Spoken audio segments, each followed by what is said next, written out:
1971 সালে মুক্তিযুদ্ধের বিপক্ষে অবস্থান নেয় ধর্মভিত্তিক রাজনৈতিক দল জামায়াত ইসলামী বিতর্কিত হয়। তবে পরবর্তীতে ৮০ ও ৯০ দশকে সকল গণতান্ত্রিক আন্দোলনে জামায়াত রাজপথে শক্তিশালী ভূমিকা পালন করে। বিভিন্ন সময় সামরিক সরকার পতনের জন্য আওয়ামী লীগ ও বিএনপির সঙ্গে যুগপৎভাবে আন্দোলন করে জামায়াত।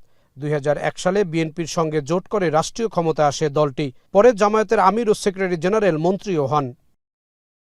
২০০৭ সালে তত্ত্বাবধায়ক সরকার, তারপর নির্বাচনে ২০০৯ সালে সরকার গঠন করে আওয়ামী লীগের নেতৃত্বে মহাজোট। ওই সরকারের নির্বাচনী ইশতেহারে ছিল মুক্তিযুদ্ধে মানবতা বিরোধী অপরাধ ও গণহত্যার দায়ে জামায়াত নেতাদের বিচার করা।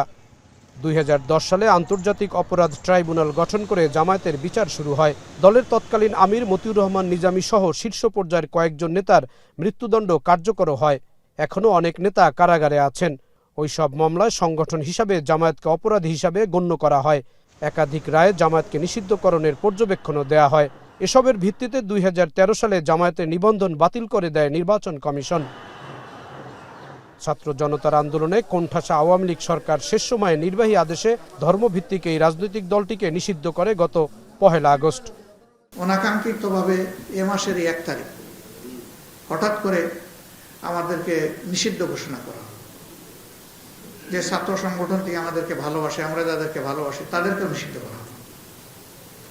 কোন প্রেক্ষাপটে? যখন অধিকারের দাবিতে সারা জাতি ঐক্যবদ্ধ।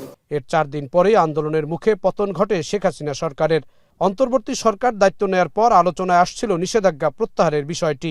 তারই ধারাবাহিকতায় বুধবার অন্তর্বর্তী সরকারের স্বরাষ্ট্র মন্ত্রণালয় আওয়ামী লীগ সরকারের সিদ্ধান্ত বাতিল করে জামায়াতকে রাজনীতি করার সুযোগ ফিরিয়ে দেয়।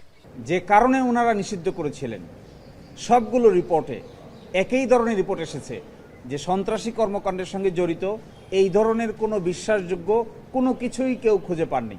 না ডিজিএফআই পেয়েছেন, না এনএসআই পেয়েছেন, না এসবি পেয়েছেন, না রিভিউ প্যানেল পেয়েছে।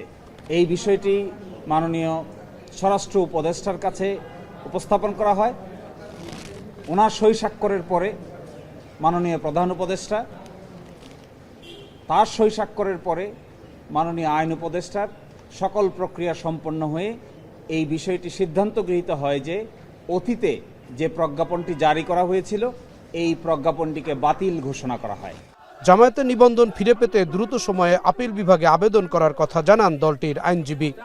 আমাদের প্রথম পদক্ষেপ হবে নিষিদ্ধের আদেশ বাতিল করা। নিষিদ্ধের আদেশ বাতিল হয়েছে, পরবর্তী পদক্ষেপ হবে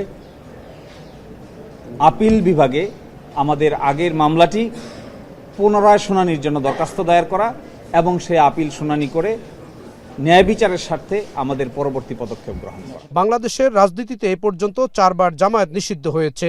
৪ বারই তারা রাজনৈতিকভাবে ফিরেও এসেছে।